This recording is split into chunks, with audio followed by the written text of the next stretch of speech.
মেম সাহেব, তোমার টলিটা বয়ে দেবো? বয়ে দিবি? কত দিতে হবে? আমাকে কিছু দিতে হবে না, আমি দুদিন ধরে কিছু খাইনি।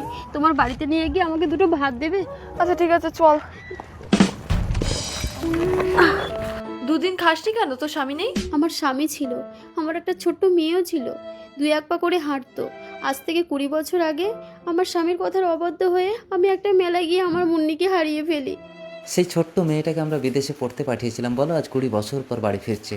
তারপর আমার স্বামী আমাকে ঘর থেকে বের করে দিয়ে বলে, যতদিন না মুন্নিকে খুঁজে পাবো ততদিন আমি ঘরে উঠতে পারবো না। ওই তো শালে নিয়ে এসে গেছে।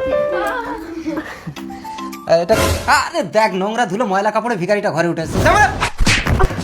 বাবু আমাকে বলেছিল দুটো ভাত খেতে দেবে। ভাত রাত কিছু হবে না, এনে 10 টাকা আছে, নিয়ে চলে যা যা।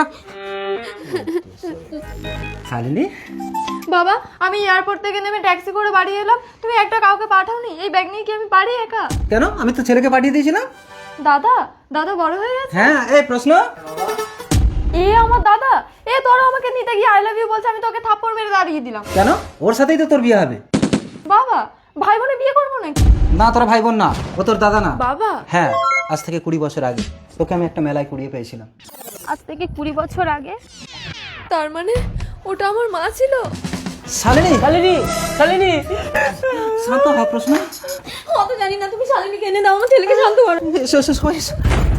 মা!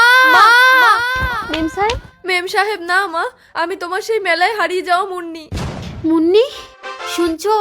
তোমার মেয়ে মুন্নিকে আমি এনেছি। বাবা, শালিনী, ওই তো শালিনী আপনাদের মেয়ে। আমার ছেলে শালিনীকে ছাড়া বাঁচবে না, ওকে আমি ভিক্ষা চাইছি। ভিক্ষা? আমি না খেতে পেয়ে আমি আপনাদের বাড়িতে দুটো ভাত ভিক্ষা চেয়েছিলাম, দিয়েছিলেন? আমাকে ধাক্কা দিয়ে বের করে দিয়েছিলেন। এখন আমি যদি আপনাদেরকে ধাক্কা দিয়ে বের করে দিই? দাঁড়ান, কন্যা সন্তান হয়েছে মানে আমাকে বিয়ে দিতেই হবে। তাছাড়া মজুমদার বাবু কোন বড় লোক নয়, আমি আমার মেয়ে মুন্নির সঙ্গে মজুমদার বাবু ছেলেরই বিয়ে দেবো। আমি রাজি। দেখেছেন, অর্থের অহংকারে কখনো কাউকে তুচ্ছ ভাবা উচিত নয়।